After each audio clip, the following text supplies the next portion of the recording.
Red Más, Canal 4, Esquel, Televisora Color, presentan a Ricardo Bustos en Entre Nosotros. Las siguientes empresas auspician a Ricardo Bustos en Entre Nosotros.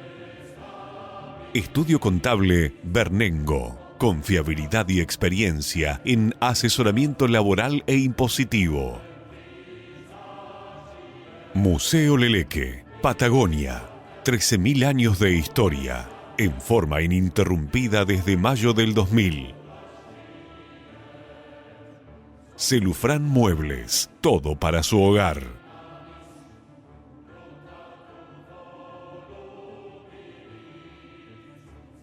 La Despensa, diseño interior, el placer de vivir momentos únicos. Leandro Sport, indumentaria masculina, más de 50 años vistiendo a generaciones de Esquel. Legión Mat, materiales para la construcción, cimentando el crecimiento y el futuro de la región.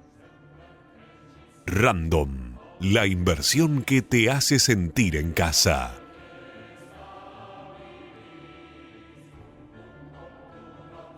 Viñas del Nantifol, pioneros en la actividad vitivinícola en el Valle de Trevelin.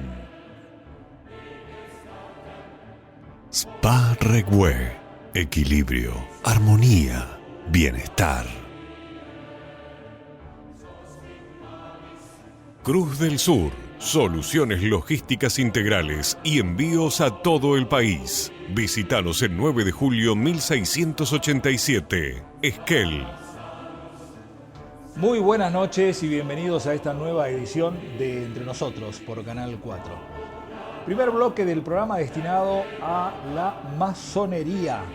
Los masones se reúnen en la ciudad de Esquel. Masones de toda la República Argentina se unen y se reúnen en la ciudad de Esquel para hablar de sus asuntos. ¿Qué es la masonería? ¿Cuáles son los objetivos que conforman las diferentes logias de la masonería en la Argentina? ¿Qué los une? ¿Qué creen? ¿En qué creen los masones? ¿Cuáles son sus valores, sus objetivos? ¿Quiénes fueron masones en la Argentina y en el mundo? De esto vamos a hablar en el primer bloque del programa. Segundo bloque del programa, una idea que nació hace más de 10 años en la zona de Trevelin y que hoy es prácticamente un polo atractivo y una unidad productiva vitivinícola, Viñas de Nantifol. Una unidad productiva vitivinícola y además un polo atractivo turístico. Emanuel Gómez, uno de los integrantes de la familia de Viñas de Nantifol, nos va a contar un poco de la historia de las viñas, el presente y el futuro de ese lugar tan majestuoso enclavado ahí en plena cordillera de los Andes, en el valle de Trevelin. Y el tercer bloque del programa, una espina que tiene nuestra región, una idea que está inconclusa, que lleva un 20% de avance, pero que ha quedado abandonada desde el año 2020 prácticamente, el aeropuerto de la ciudad de Esquel. La semana pasada el Gobierno Nacional anunció la remodernización y la ampliación de obra en aeropuertos de la República Argentina. 13 aeropuertos serán remodernizados, 13 aeropuertos en la República Argentina. No está el de Esquel, que se inició en el año 2018, se paró en el año 2020 y desde el año 2020 está frenado. Vamos a hablar con alguien que impulsó desde el Consejo Deliberante el inicio de esa obra, Sergio Sepiurca. Todo esto en esta noche en Entre Nosotros. Ahí se secuestraron. Y en tu caso, Carlos, ¿vos naciste en Buenos Aires? Nací en Buenos Aires, sí, nací en Buenos Aires. Y después viví toda mi vida, la mitad de mi vida en Buenos Aires y después en el Gran Buenos Aires. Claro. Y ahí estás toda tu vida. Ahí está toda mi vida, en Buenos Aires, en Gran Buenos Aires. Sí. Claro. ¿Y cuántos años tenés de masón? 30 años. 30 años. 30 años masón. ¿Y vos cuántos, Claudio? 8 más o menos. ¿8 años? Sí, en 2018, sí, 7. Y para ser masón, ¿qué hay que levantar la mano y decir quiero ser? ¿Te eligen? ¿Te llaman? Bueno, a ver puntualmente. En la época que yo fui iniciado, te elegían, o algún amigo o alguien que te conocía, que te veía un perfil, Sí. te presentaba, te tomaban 3 entrevistas. Primero te preguntaba si vos querías ser, Ajá. yo dije que sí, me tomaron 3 entrevistas, y después de las 3 entrevistas me estuvieron esperando como 6, 7 meses para después iniciarme. Pero que conociste a alguien de casualidad, ese alguien te Sí, conoció. sí, yo yo estudié Derecho con un amigo, que estudiábamos juntos. Años después, cuando ya habíamos terminado la carrera, nos encontramos en un bar, y en ese bar empezamos a hablar De la vida. de la vida, y éramos amigos, estudiar juntos casi toda la carrera, y en un momento empezamos a hablar de masonería. Yo no sé si empezó él, empecé yo. Yo debo haber dicho muchas pavadas porque no conocía nada de lo que era, y en un momento cuando él se dio cuenta que yo estaba interesado, sacó un llavero que tenía la escuadra en compás y me dijo, ¿querés entrar? Y ahí empezó toda la... Mira, ¿y qué, vos qué, pero qué, Fue en el 94, para ser exacto, 94, porque tardé un año en ¿y entrar. qué idea preconcebida tenías vos de lo que era la masonería? Porque uno escucha masonería y es logias, secretismo, No, mafia, perdón, no se ofendan, No, se ofendan. Mafia, No. Yo no cosas tenía ocultas, esa idea. poder, perdón, Sí, te sigo. poder. Yo simplemente lo que había llegado a leer, y yo veía que cada persona que yo sentía cierta admiración, después veía que había sido masón o había estado cerca de la masonería. Mirá vos. Eso es una de las cosas que me llamó poderosamente la atención. Y yo pensé en ese momento, si toda esta gente, porque yo también tuve en ese momento, hace 30 años atrás, no era lo que es ahora. Ahora está mucho más abierta. Más abierta. Hace 30 años atrás no estaba tan abierta. Yo también sentí, a ver, ¿cómo es esto? Y cuando vi que hombres como Sarmiento, San Martín, el propio Alvear, o si vamos para otros lados, tenemos a Mozart, y si vamos a otros lugares tenemos a Freud, y si vamos a fabricantes de automóviles lo tenemos a Citroën, a Henry Ford, y si vamos a... Había por todos lados. Había por todos lados, y gente que habían blancos y negros, porque no hay totalmente blancos, ¿okay? Siempre hay alguno que no fue, digamos, no fue bueno para la humanidad, pero la mayoría habían sido masones. Claro. ¿Y vos qué idea, Claudio? Vos no naciste acá en Esquel, pero te tenemos como adoptado porque tenés más de 50 años y gran parte de tu vida la has pasado en sí, Esquel. claro, hice ¿Y parte qué de la- idea preconcebida tenías antes? ¿Cuánto hace que sos masón? 8 años. ¿8? Nuevito. En relación a Carlos sos nuevito. Sí. ¿Y qué idea preconcebida, qué prejuicio Mirá, tenías vos? yo ¿Cómo te cuento, qué te ¿sabes cuáles picó? fueron mis primeras intereses políticos? Sí. Estaba en el Partido Humanista. Ya, nadie se acuerda del Partido Humanista. Sí, yo me acuerdo, claro, sí. Bueno, el Partido Pero Humanista... vos fuiste peronista también. ¿Eh? Vos fuiste peronista Sí, también. no, pero cuando era más joven empecé en el Partido Humanista. Ah. El Partido Humanista, bueno, por supuesto, que la primera consigna es elevar al hombre en la categoría como el más importante Sí. en la política. Como decíamos hoy, el hombre como centro de todas las cosas, Sí. el hombre como que no puede ser objetivo, no puede ser un medio para nada. ¿Viste? Bueno. Entonces, claro, cuando yo no conocía la masonería, conocía el Partido Humanista, estas cosas. Bueno. Cuando empecé a enterar de que la masonería tenía la misma sintonía que lo que había sido el Partido Humanista, porque el Partido Humanista después desapareció. Dije, listo, Te venía bien. esto coincide plenamente con mi ideología, con mi forma de ver los valores, los principios. Y bueno, acá me mandé, ¿viste? Y después empecé a ver que no solamente era parecido, sino que era mucho mejor, pero era elevado la potencia. Bueno, masones hay en todo el mundo, ¿no es cierto? Sí. Y en la Argentina también. Hoy es lunes, ustedes el día sábado, creo que fue, sábado. El sábado al mediodía se juntaron como un asado en un lugar medio secreto, ahora me voy a explicar dónde. Y a la noche o a la tarde se juntaron en el Hotel Tehuelche y hicieron una charla abierta. Pero previamente a eso hicieron un asadito en un lugar secreto, ¿cómo es el templo? ¿Cómo lo llaman? El taller. ¿Qué hicieron ahí? ¿Qué hicieron? Mirá, no. Ese lugar secreto, ¿qué es eso? No es un lugar secreto. Nosotros nos reunimos, ¿qué pasa? La masonería ya tiene de tantos años que fue perseguida, tiene un sistema de trabajo súper discreto. Antes era secreto, pero bueno, era secreto porque las circunstancias de la vida política del mundo no permitían otra cosa. O sea, cuando había monarquías absolutistas, nosotros, la masonería proponía monarquías constitucionales o repúblicas. Cuando la Iglesia dominaba todos los actos de la vida del hombre y la masonería proponía el laicismo, la Iglesia por un lado y el Estado por el otro, la libertad de cultos, Asamblea del año 13, la libertad de creencias. Cuando había una desigualdad notoria entre ricos y pobres, los feudales eran los dueños de la riqueza y el resto sobrevivía. Claro. Nosotros decíamos, bueno, hay que darle la oportunidad. O sea que eran perseguidos ustedes. Eran perseguidos. Fuimos perseguidos por todos lados. Permanentemente. Y bueno, en la época del nazismo, antes del nazismo, en la época de los principios de la masonería, bueno, muchos fueron muertos. ¿Y qué hicieron? Bueno, pero contame qué hicieron. Porque la charla abierta en el Tehuelche fue charla abierta, fue buena, tuvieron éxito. Fue magnífica, sí. Fue magnífica. Y lo del mediodía que hicieron una reunión en el templo. ¿Dónde está el templo de ustedes? El templo está frente al aeropuerto. ¿Frente al aeropuerto? Claro. ¿Y qué hicieron ahí? Un asado, porque ¿qué pasó? ¿Asado? Claro. En realidad, ¿qué pasó? El tema es el motivo de la reunión fue un encuentro de todas las logias patagónicas. Ah, bien. Que venían de Neuquén, de Ushuaia, han venido. Venían de Neuquén, de Ushuaia, como Rivadavia, de Puerto Madre y demás. Y no todas llegaban al mismo tiempo.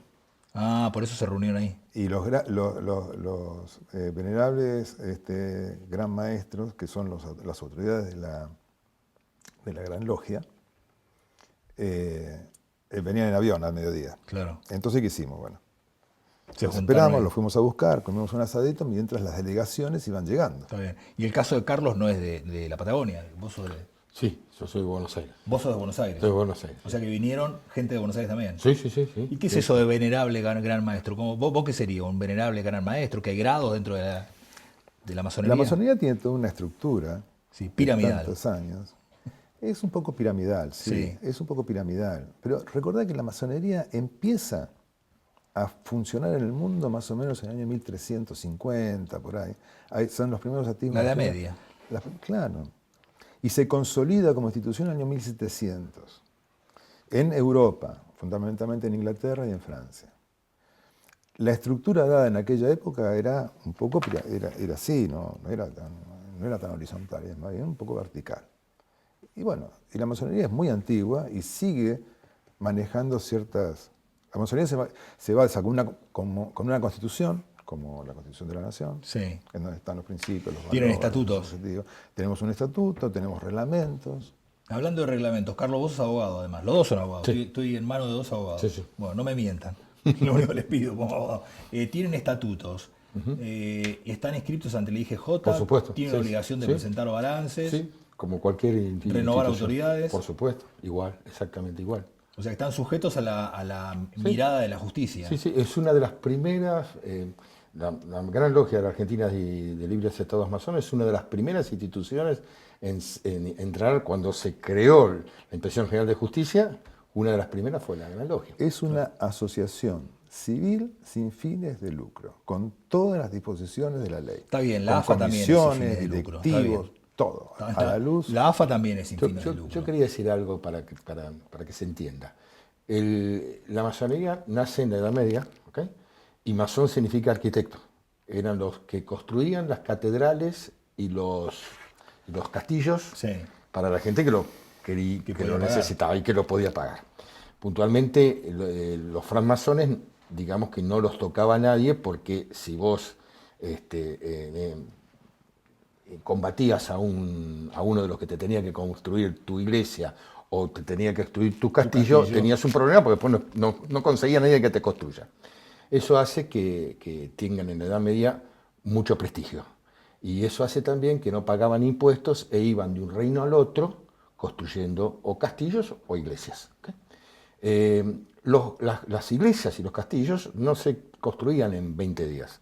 Eran 200, 300 años. Entonces ellos tenían que guardar secreto de la construcción y tenían que asegurarse que el constructor más antiguo tuviera la posibilidad de vivir tranquilos hasta la edad que vivían. Acordémonos que vivían no más de 30, 40 años.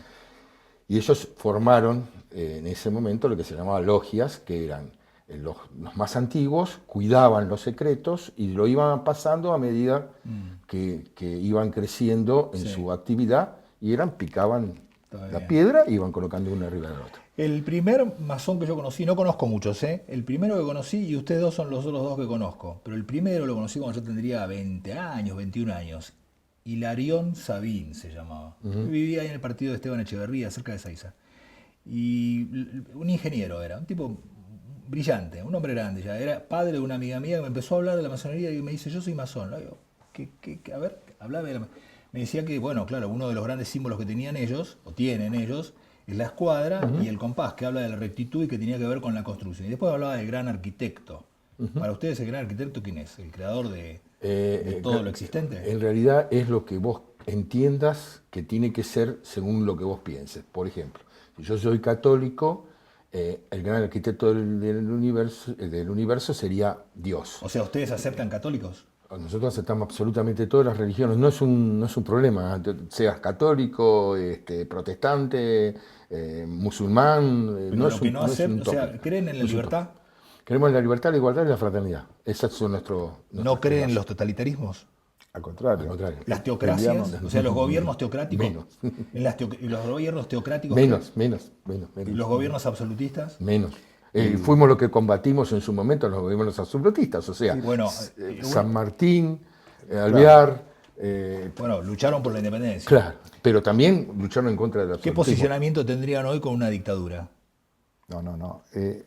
Nosotros, nuestros valores son la libertad, la igualdad, la fraternidad. No, está bien, pero eso en abstracto, que si hoy viene una dictadura en la Argentina, ¿qué posicionamiento tendrían? No, absolutamente rezagado. Nosotros peleamos permanentemente contra el fanatismo, de cualquier tipo. Fanatismo, no.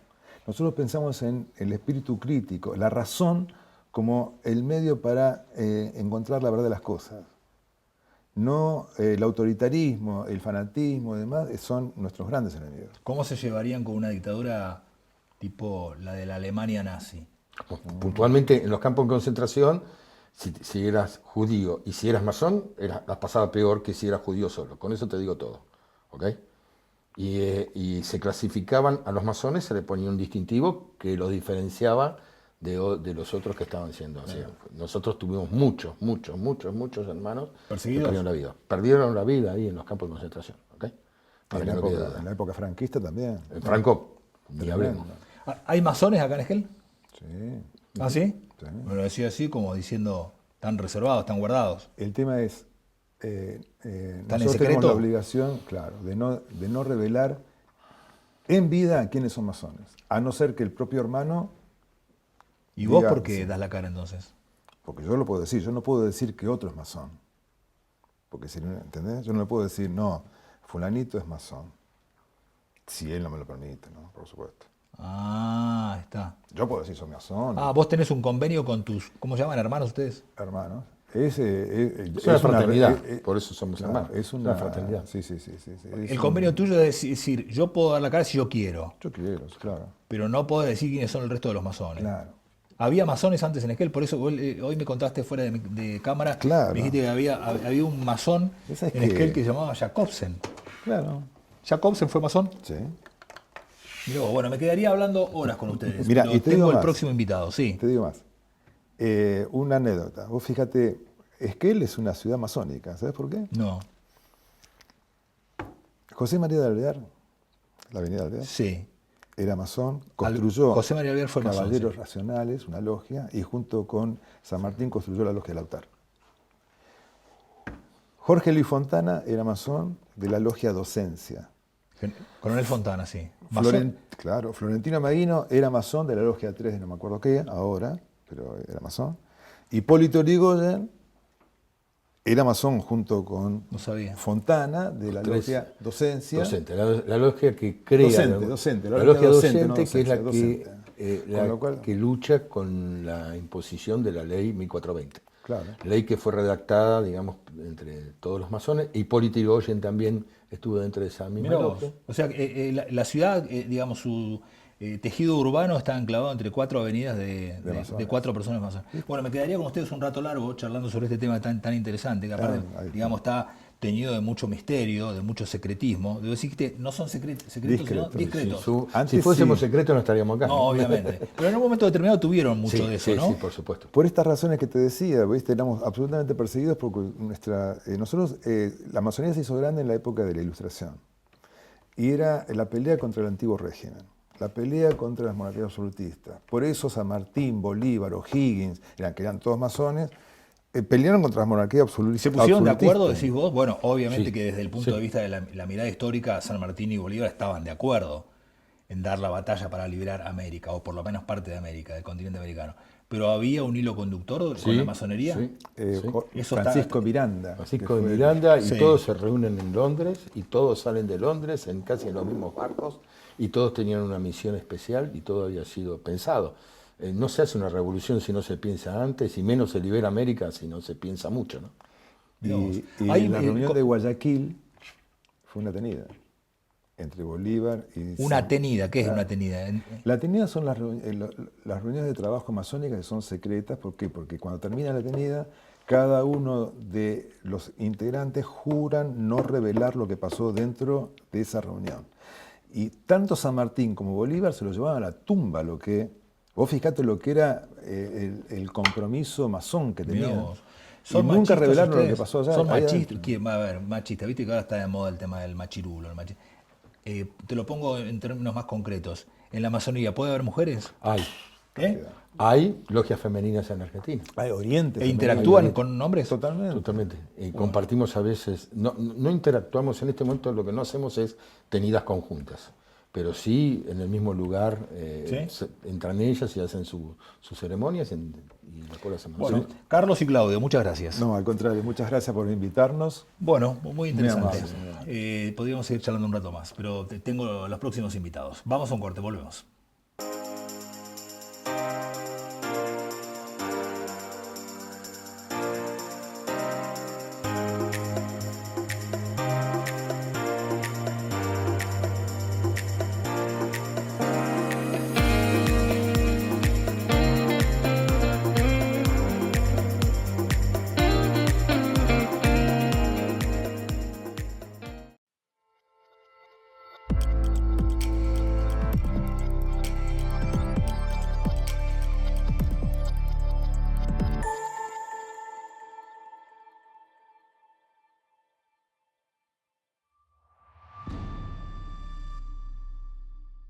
Su futuro inmobiliario comienza aquí.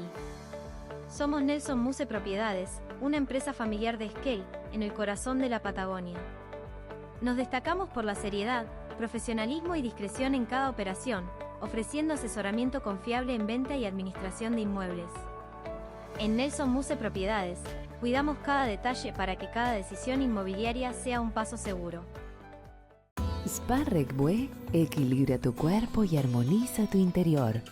Disfruta una amplia variedad de masajes, baños de inmersión con aceites esenciales, sauna seco, ducha escocesa, aroma y cromoterapia, limpieza facial y exfoliación corporal.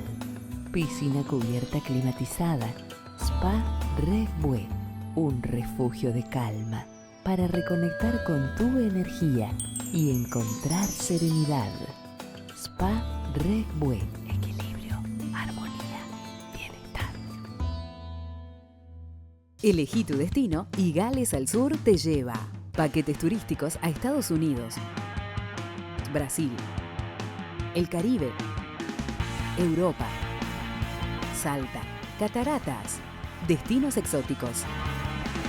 Representantes Hotel Termas de Puyehue, quinceañeras, pasajes aéreos, asistencia médica al viajero. Gales al Sur, una agencia con más de 20 años en la Patagonia.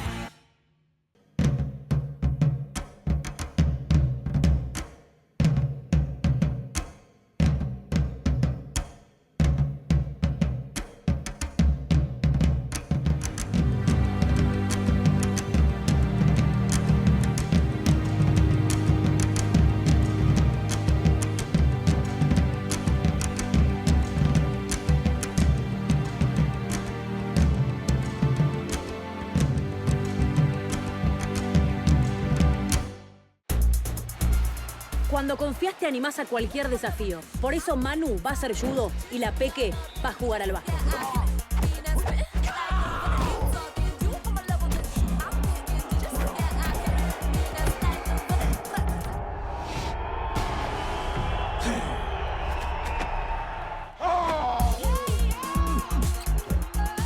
Cuando confías, seguro podés. La Segunda Seguros. Lo primero, sos vos. Y el verano va a venir movido, ¿no es cierto?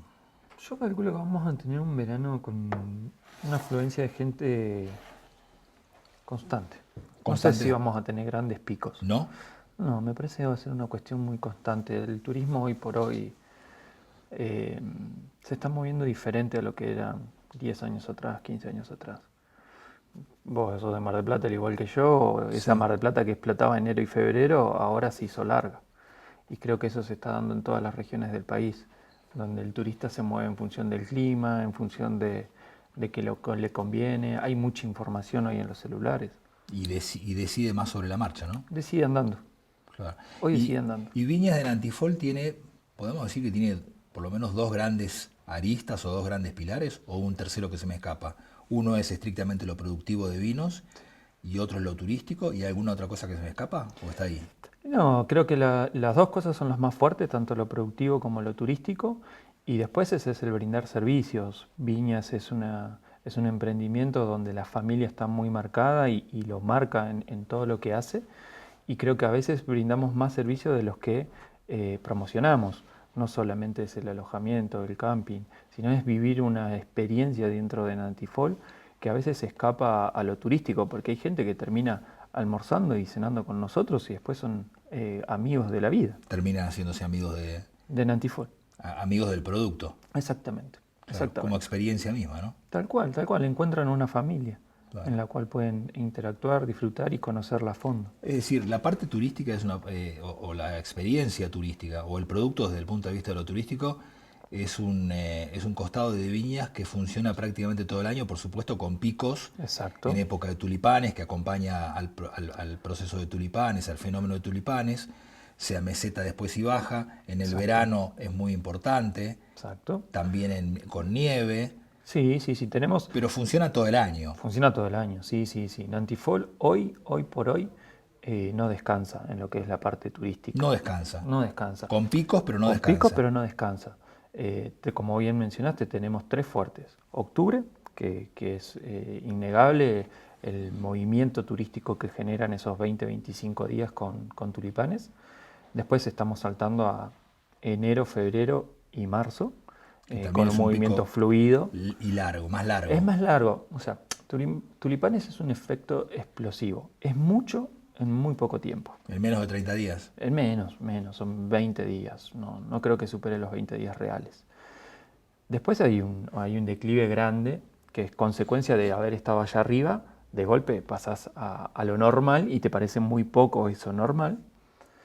Y después empezás a subir, pero subís paulatinamente, no es un pico explosivo y se mantiene ese pico explosivo, sino que sube paulatinamente, llega a un nivel de turismo, que es el que se está moviendo en la región durante un tiempo determinado, que va a estar dado por el clima, va a estar dado por los inicios de las escuelas, diferentes factores, que lo va a hacer durar 2 meses, 3 meses, y después vuelve a bajar a ese turismo de otoño-invierno, y luego tenemos ese pequeño pico nuevamente, que es vacaciones de invierno, temporada de esquí. Claro.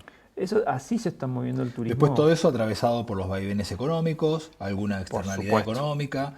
Si la economía acompaña está mejor, si no acompaña está más resentido. Incendios, externalidades. Los incendios son un factor que puede hacer que haya más o menos turismo. O sea, si tenemos un incendio muy cerca, los vemos afectados, que hay menos influencia de turismo. Por esto mismo, la gente hoy está informada constantemente de qué está pasando. Y a veces la mala información te juega una mala pasada. Porque a veces se habla de un incendio en la zona de Bolsón, El Hoyo, Epuyén, y nos vemos afectados. Claro. Donde nosotros ni siquiera tenemos humo en la zona. Y tenemos todas las condiciones dadas para disfrutar de los lugares. Si hay un incendio en Bariloche se ve afectado. O sea, esas cuestiones que hacen a la naturaleza, o a veces no, obviamente que perjudican de forma directa, Claro. y son inmediatas. Claro. O sea, se decreta y al otro día empezás a ver... Lo ves. Lo ves reflejado. ¿Para bien a veces o para mal también? También, obviamente. Claro. Nunca vas a festejar una desgracia de otro, pero No. si a Bariloche, por X motivo, sucede algo y el turismo tiene que salir de Bariloche, obviamente que lo vamos a ver reflejado en esta zona a favor.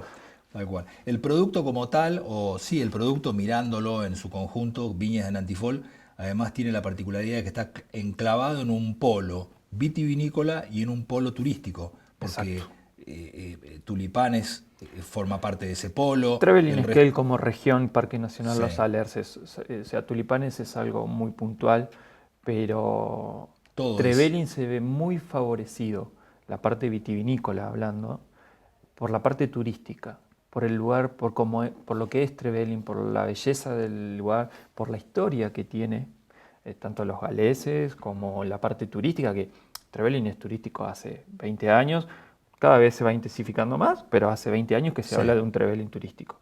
Eso hace de que haya un gran número de personas que los conozcan.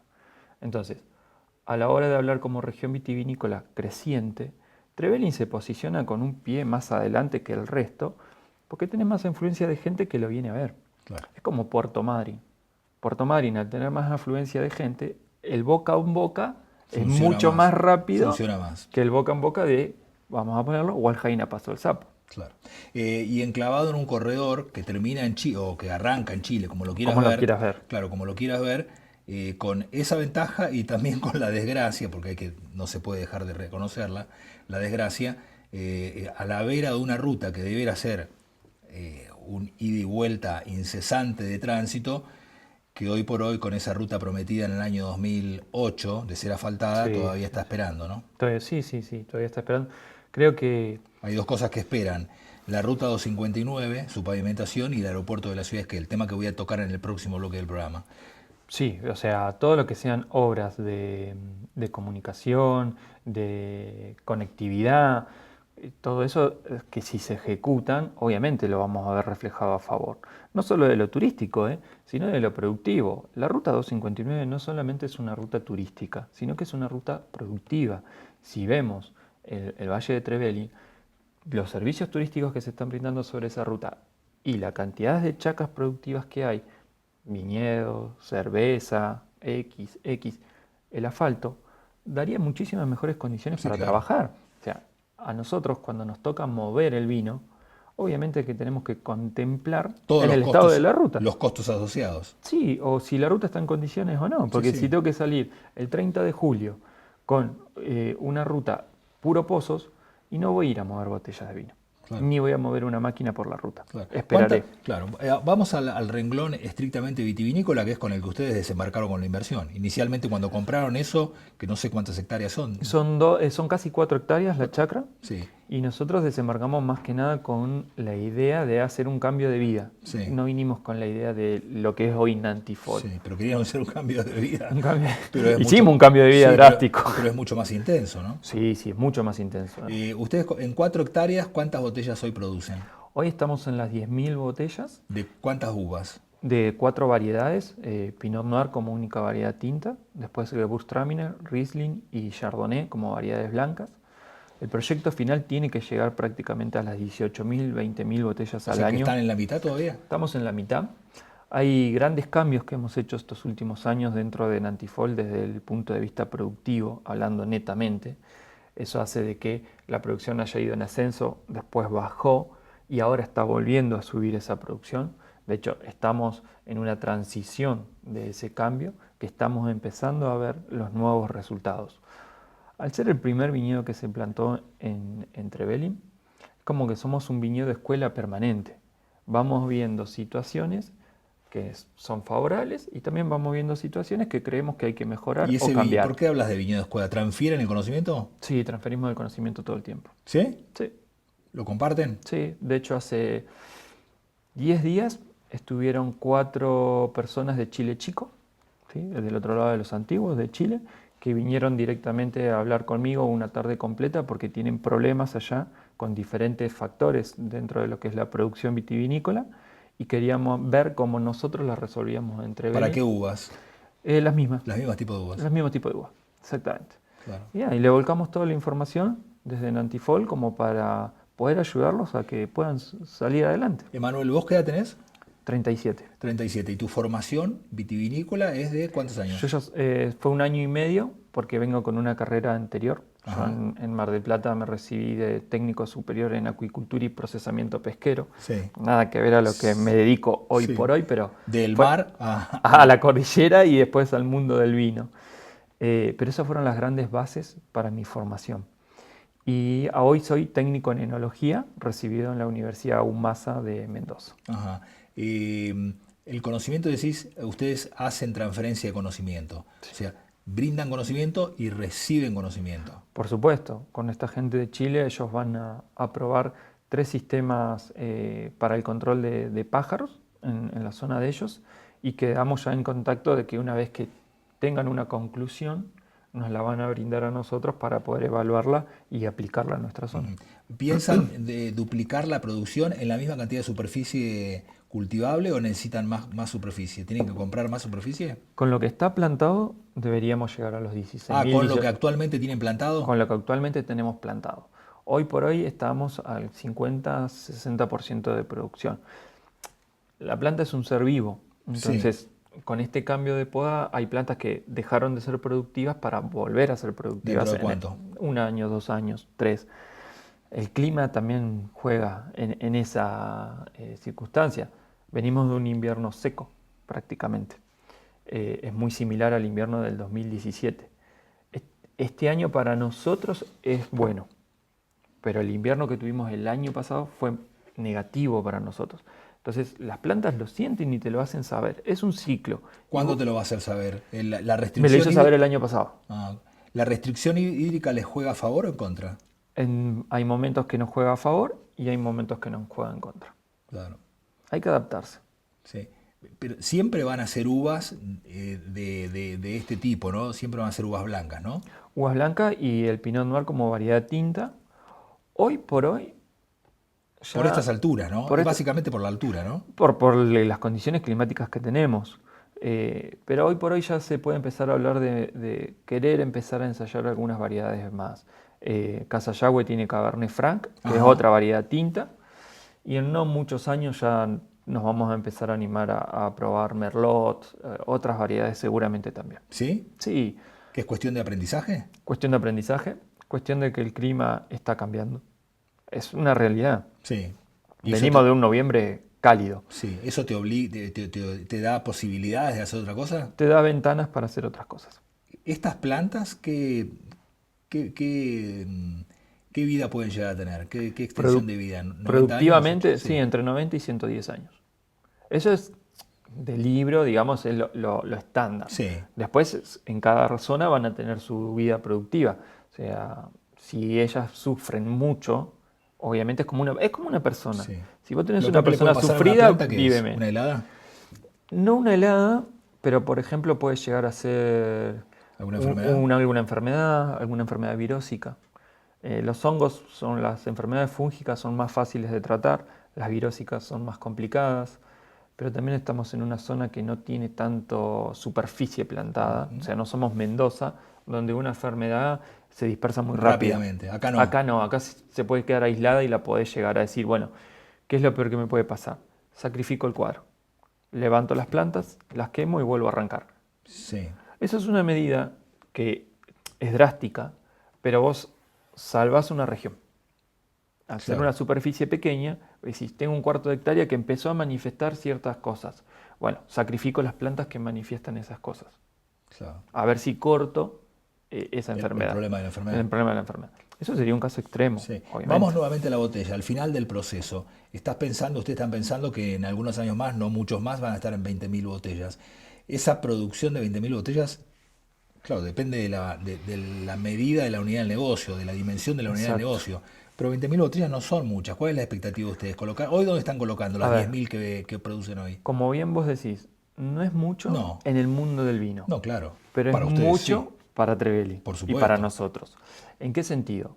Hoy Nantifol está vendiendo el 90-95% de sus vinos en el mismo emprendimiento. ¿En serio? Sí. ¿Todo ahí? Todo ahí. O sea, pasan 20.000 turistas, 25. Claro. ese pico de turismo que hablábamos al inicio, ¿no es cierto? Se las llevan todas. Tulipanes es un porcentaje, pero nosotros tenemos un porcentaje muy grande que es propio, que es propio después de Tulipanes. Se lleva toda la producción, casi, prácticamente. Cuando estemos en las 20.000 botellas, 18.000 botellas, obviamente que se van a abrir nuevos horizontes. Claro. Porque va a haber disponibilidad de vino. Ojalá sigamos vendiendo toda nuestra producción dentro de la chacra. Y si no es así, bueno, buscaremos nuevos horizontes, veremos cómo está en ese momento el país, porque dependemos mucho del macro. En el micro nos estamos manejando muy bien y estamos muy cómodos. Se la llevan desde Trevelin la botella. Sí. Independientemente de eso, algo colocan afuera. Sí, obviamente. Estamos en restaurantes como Don Julio, El Preferido, el Hotel Yau Yau en Bariloche, el Hotel Faena. En Mendoza entramos en el Park Hyatt. Hay diferentes lugares donde vamos llegando. Y colocando botellas. Pero son expiendos chiquititos. Para mostrarse. Para estar. El fuerte es Nanti Fall. Manuel, gracias por haber estado con nosotros No, y éxito para esta temporada de verano. Gracias, muchas gracias. Nos vamos a un corte comercial y el último bloque del programa lo vamos a hablar de un tema que está atravesado por este otro que hablábamos recién. Básicamente una obra no tiene que ver con la ruta 259, sino con otra prometida, iniciada y ahora abandonada ya hace algunos años. El aeropuerto de la ciudad de Esquel. Cuando confías te animás a cualquier desafío. Por eso Manu va a hacer judo y la Peque va a jugar al básquet.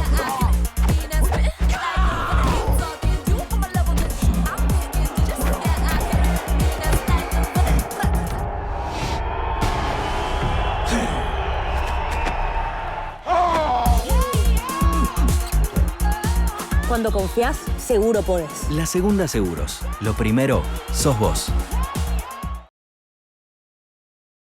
Su futuro inmobiliario comienza aquí. Somos Nelson Muse Propiedades, una empresa familiar de Esquel, en el corazón de la Patagonia. Nos destacamos por la seriedad, profesionalismo y discreción en cada operación, ofreciendo asesoramiento confiable en venta y administración de inmuebles. En Nelson Muse Propiedades, cuidamos cada detalle para que cada decisión inmobiliaria sea un paso seguro. Elegí tu destino y Gales al Sur te lleva. Paquetes turísticos a Estados Unidos, Brasil, el Caribe, Europa, Salta, cataratas, destinos exóticos. Representantes Hotel Termas de Puyehue, quinceañeras, pasajes aéreos, asistencia médica al viajero. Gales al Sur, una agencia con más de 20 años en la Patagonia. Spa Regbue equilibra tu cuerpo y armoniza tu interior. Disfruta una amplia variedad de masajes, baños de inmersión con aceites esenciales, sauna seco, ducha escocesa, aroma y cromoterapia, limpieza facial y exfoliación corporal. Piscina cubierta climatizada. Spa Regbue, un refugio de calma para reconectar con tu energía y encontrar serenidad. Spa Regbue. Equilibrio, armonía, bienestar.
Recién en el bloque anterior, que estábamos hablando con Emanuel Gómez de Viña de Nanti Fall, hablábamos que ese producto, que ese producto turístico, además es un producto productivo, valga la redundancia, está enclavado sobre la vera de una ruta 259, que es todo un símbolo, el símbolo de las promesas incumplidas. En el año 2008 esa ruta la prometió el gobernador Das Neves, que ya falleció, y debido a que está preso, prometieron, bajo el gobierno del kirchnerismo, prometieron asfaltarla hasta Chile. Bueno, 2008, estamos en el 2025. Y en el 2014, más acá en Esquel, en el aeropuerto, se inició una obra que es la que hoy está todavía abandonada. Son 2 obras que están enclavadas en la región, que no es casual que tengan que ver con el desarrollo de toda una región, ¿no? La puerta de entrada a una región y la puerta que llega a Chile, o que permite que Chile entre a la Argentina. Son 2 síntomas, ¿no? De cuando los planetas se desalinean, cuando la política fracasa, básicamente, porque la semana pasada el gobierno nacional, de la mano de su vocero y jefe de gabinete, Manuel Adorni, anuncia un gobierno que no es muy amante de hacer grandes anuncios desde lo positivo, todo lo contrario, cuando anuncia recortes, y esta vez anunció la inversión de creo que $700 millones para 13 aeropuertos en Argentina, entre los cuales por supuesto Esquel no está. Es el fracaso de quien sea, pero es el fracaso, porque Esquel queda nuevamente relegada de una obra que se inició en el 2014-2015 con Macri, se suspendió con Fernández, y el gobierno de Milei no ha dado muestras de que esté dispuesto a retomarlo, ¿no? El aeropuerto de la ciudad de Esquel. Lo hilvano con lo que hablaba recién con la gente de Nantifol y con esa ruta que está ahí abandonada también. Sí. Te invité a vos porque en alguna medida en el gobierno de Ongarato, donde vos fuiste concejal, fuiste uno de los que impulsó... Los 2 proyectos impulsamos desde el Consejo Deliberante. Sí. Y mirando el vaso de agua, ¿está medio lleno, te pregunto si querés que te hable de la mitad llena o la mitad vacía. La mitad llena sería que hace 10 años esos 2 proyectos no tenían proyecto, esas 2 ideas. Sí. Es decir, no había proyecto para un nuevo aeropuerto y tampoco había proyecto para la ruta a Chile. No estaban formulados. Los puentes del camino a Chile, como cosa anecdótica, fueron construidos en 1942 por el ejército argentino. Esos 3 puentes, Nantifol, Rifleros, que están en el camino, son puentes hechos por el ejército en forma precaria, pionera, cuando se estaba extendiendo el camino. Así que la falta de modernización de toda esa infraestructura es histórica. Por suerte hay 2 proyectos. Miremos el vaso esa parte. Yendo al aeropuerto, bueno, es conocida la historia. Los aeropuertos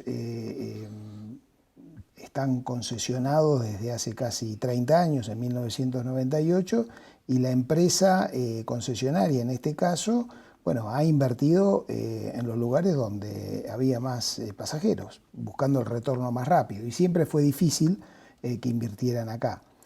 Sucedió en 2011, cuando fue la contingencia de las cenizas en Bariloche, que renovaron la pista, y luego la terminal de pasajeros es la de 1978. Es decir, ellos no invirtieron ahí. En 2015, cuando los íbamos a ver, nos decían que lo que querían hacer era trasladar la escalera central y poner 2 baños. Bueno, pasaron 10 años e hicieron exactamente eso. Una escalera que la corrieron. Pero en el medio lo que sucedió es que el gobierno en 2016, 2017, 2018 los obligó a invertir, y ahí surgió el proyecto que se licitó en 2019 y que lamentablemente quedó frenado. Como te digo, la mitad llena, la mitad vacía es esa obra abandonada, ¿no? Esa obra abandonada, ese paisaje tristísimo que es que digamos, en el aeropuerto es que la gente embarca en la calle, ¿sí? No embarca en la terminal, y embarca en la pista directamente en la plataforma, porque te hacen pasar porque no entran en la ex sala VIP, no entran. Entonces, bueno, una pésima entrada o pésima despedida de la Esquel. Realmente es impresentable desde el punto de vista más allá de la calidez. Ahora. Lo bueno, ¿qué es lo bueno de todo eso? Es que se empezó a construir. Entonces, no solamente Esquel tiene un problema, sino que la empresa también tiene un problema ahí, que lo ha querido disimular hasta ahora. Y la política, ha jugado mal en todo este proceso, porque muchas veces el gobierno en 2016 los obligó a invertir en Esquel en forma seria, y Aeropuertos siempre quiso achicar esa inversión, la consideraba excesiva. Porque claro, si vos mirás, Esquel 100.000 pasajeros al año, Bariloche 2.400.000, ¿dónde pones la plata? En Bariloche. Sin embargo, Esquel viene creciendo. Cuando Aeropuertos 2000 tomó la posta acá, levantaba 15.000 pasajeros. 100.000 tuvimos en la contingencia de 2011. Es decir, que el uso del aeropuerto en Esquel ha crecido. Y no solo viene creciendo, sino que podría crecer mucho más. De la mano de las mismas políticas estas de cielos abiertos, de nuevas líneas aéreas, y de la demanda que se viene verificando. De manera que hay que seguir adelante y tal vez explicar algunas cosas. Es decir, esta discusión de cuánta plata hay, de cuál es el presupuesto, han puesto la carpeta siempre abajo de la pila. De otros proyectos. Claro, vienen, te dicen empezamos la semana que viene, lo terminamos en 2 años, porque faltan 20 meses de obra.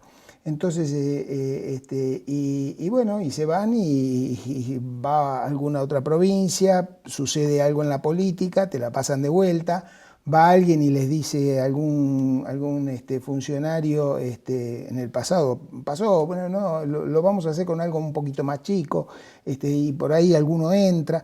Entonces han habido muchos errores. Yo creo que ahora estamos frente a una situación que es realmente, tragicómica, ¿no? Porque es un verdadero... Por ejemplo, el Consejo Deliberante que me tocó integrar con Jorge Jungen, cedimos tierra para un estacionamiento en el año 2018, por el periodo de 5 años. Esa playa de estacionamiento, que es lo más mínimo que se puede esperar de un concesionario, con 220 posiciones, no se ha construido. Entonces la gente va a tirar el auto en donde puede. Y yo estuve en mayo de este año, porque el intendente tuvo la gentileza de pedirme que lo acompañe, y el ministro de Turismo también. En mayo, en Aeropuerto 2000, justo estaba en Buenos Aires, los acompañé y le dijeron, en agosto están los planos y en los pliegos, y en septiembre se inicia la obra. Cambiaron las autoridades de la Secretaría de Transporte, vaya a saber qué circunstancia hubo, desapareció del presupuesto. Pero el aeropuerto no desapareció, está y sigue siendo un problema para el concesionario y obviamente para la ciudad. Entonces, hay que volver a intentar. Tal vez, más allá de todas las argumentaciones políticas, presupuestarias, técnicas, que están todas, y de una unánime apoyo a esta obra, porque yo advierto que nadie puede defender que el aeropuerto, ya nadie dice, como decía antes, es demasiado para Esquel. Todo el mundo sabe que el destino creció. Tal vez haya que enfatizar sobre otras cuestiones. Por ejemplo, yo suelo decir que ahí no estamos haciendo un aeropuerto. Estamos construyendo delante de lo que es un sitio histórico.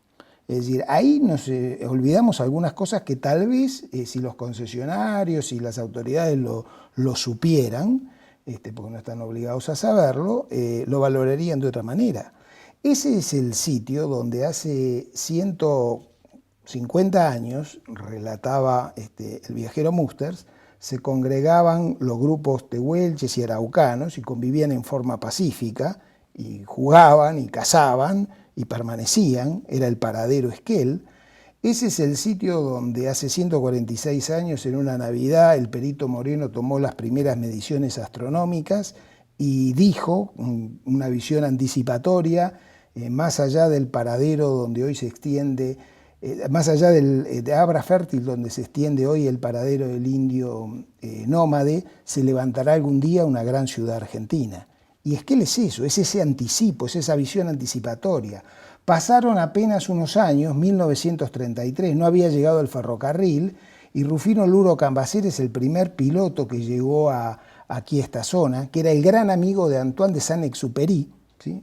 Cuando se va a Saint-Exupéry de la Argentina, le escribe mi querido Luro, Monchery Luro, es el primer piloto que llega aquí para justamente visualizar por dónde iba a ser la traza de la Trochita, ¿sí? Ese es el primer vuelo que llega a Esquel. Y unos pocos años después empiezan a llegar los primeros aviones aquí a la zona del ejército, y luego se instalan, llegan los primeros Junkers. Yo lo conocí en el año 2000 al cadete Guiraldes, al legendario cadete Guiraldes, que era el primer interventor presidente de Aerolíneas Argentinas, cuando se creó Aerolíneas Argentinas en 1958, durante la presidencia de Frondizi, y él contaba, yo bajaba acá, y los que bajaban acá bajaban en condiciones que si hoy son difíciles, en aquella época eran aventuras realmente. Pero... Entonces no entendemos todavía de qué estamos hablando. Claro, porque, perdóname, y te voy a decir algo más. ¿Vos sabés quién era el brigadier Parodi? El aeropuerto se llama Brigadier... Perdón, el nombre ¿vos sabés quién era el brigadier Parodi? La gente no lo sabe. Pero el brigadier Parodi es uno de los beneméritos de la aviación nacional, ¿sí? Es un hombre que le decían el murciélago, ¿sí? Porque fue uno de los primeros que batió el primer récord sudamericano de vuelo nocturno, porque fue de los primeros capacitadores en materia de vuelo, porque fue... por ejemplo, el que desarrolló todos los aeródromos, la línea, en 1922, la línea de Correos, y fue el que vino aquí en 1940 cuando decidió que el ADE terminara en el... Sergio, pero déjame terminar, déjame decir algo, porque si no te llevas todo. ¿Sabés qué pasa, Sergio? Lo que vos decís está bueno, está cargado de significación histórica, está cargado de poesía, está cargado de realidad, está cargado de hechos, de gente que hizo la realidad de esta zona y que vio un país distinto, que lo construyó, que lo soñó, pero nosotros estamos gobernados por una manga de tilingos, Sergio. ¿Vos te referís al gobierno nacional? Al gobierno nacional, al provincial y a los que hoy gobiernan esta región. ¿Vos te lo imaginás a Milei, a Urnequian, a Torres y a Trefinger escuchando lo que vos decís? Se matan de risa porque están mirando otra película. Yo creo que sí. Yo no creo. Están mirando otra película. Mira, Urnequian construyó Créeme que si yo les voy a mandar este video de Darwin. Déjame terminar. Yo les voy a mandar este corte que vos hacés que es emocionante. Lo que vos estás diciendo es emocionante porque la Argentina se hizo con estos tipos que son soñadores, pero estos tipos que acabo de nombrar están mirando otra película. Están mirando la cortita a ver quién va a ir de diputado, quién va a ir de presidente, quién va a jugar de una manera y quién va a jugar de otra. Probablemente eso haya pasado, pero tenemos que mirar para adelante, porque si no, digamos, nos vamos a frustrar nuevamente. Ojalá. Para mí es una muy mala noticia que no estemos en la lista de las inversiones, porque en abril escuchamos otra cosa. Pero lo que creo es que así como Aeropuertos 2000 hizo el cementerio de Darwin, ¿sí? Va a tener también alguna sensibilidad para entender lo que significa el aeropuerto de Esquel. Y de todas maneras, lo que sí creo es que este aeropuerto es una obra que, porque hay momentos de consenso, no siempre hubo consensos. Yo, cuando tuvimos que ceder tierras en el Consejo Deliberante, no estaban los consensos siempre. Estuvieron después de mucho trabajo. Entonces, ahora, es inevitable. Lo único que tenemos que hacer es estar a la altura de un destino, ¿sí? Que tenemos que tener como ciudad. Tiene que estar a la altura y de un destino como país. Tiene que estar a la altura esta gente, los que acabo de nombrar. Desde Urnequian, Milei, Torres, Trefinger, Tacheta. El otro día Tacheta estuvo conmigo y le dije, che, ¿qué es necesario para que esto se destrabe? Que la política se ponga de acuerdo. Sí, la política, estoy totalmente de acuerdo. Acá hay elementos políticos que evidentemente explican esta situación, porque esto era una obra que yo me fui de la banca en 2019 con una obra en marcha, En el 2011 nos fuimos del Consejo con un proyecto declarado, después de la emergencia volcánica, pidiendo una nueva terminal. Lo hicimos realidad en 2015 y cuando nos fuimos estaba la obra en licitación. Pasaron 5 años y esto está parado, parte con amenaza a convertirse en una ruina y en el olvido. Entonces, bueno, evidentemente pasaron cosas. Creo que ponernos ahora yo te imaginás, conozco todas las agachadas, todos los trámites, todas las traiciones, todos los pormenores que condujeron a esta situación. De memoria, porque viajábamos semanalmente o cada 15 días y no había una sola vez que no siguiéramos el trámite, porque sabíamos que cada vez que se hablaba del aeropuerto de Esquel, venía otra inversión a correrla de lado. Pero porque era demasiado, porque hacía falta en otro lugar, etcétera, etcétera. Anunciaron el reinicio o la renovación de 3 aeropuertos y no está Esquel. Es por supuesto que hay más de una mano interesada en que esto hay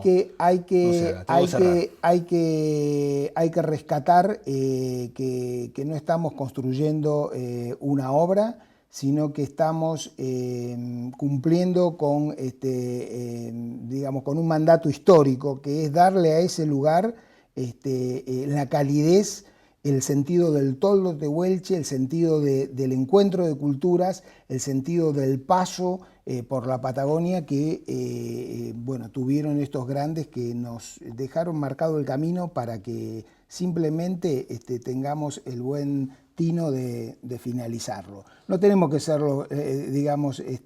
los grandes hacedores de esto, porque esto lo hicieron otros. Hay que terminar las cosas que ya están sobre la mesa y que ya no se pueden discutir, no admiten discusión. Gracias, Sergio. No, a ustedes. Vamos al cierre del programa con la reflexión final. Las siguientes empresas auspiciaron a Ricardo Bustos en Entre Nosotros: Celufrán Muebles, La Despensa, Estudio Contable Bernengo, Museo Leleque, Legión Mat, Leandro Sport, Random, Viñas del Nantifol, Spa Regüe, Cruz del Sur. Bueno, espero que les haya quedado algo en claro de todo lo que hablamos sobre masonería, sobre este proyecto que ya no es más que un proyecto, sino mucho más que eso, sino que es una realidad.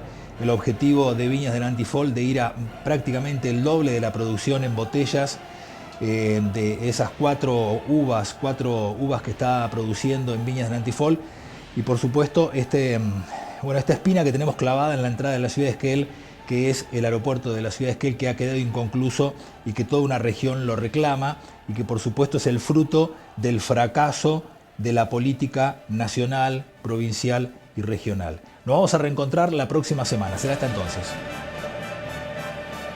Fue una producción de Valero Producciones para Red Más, Canal 4, Esquel, Televisora Color.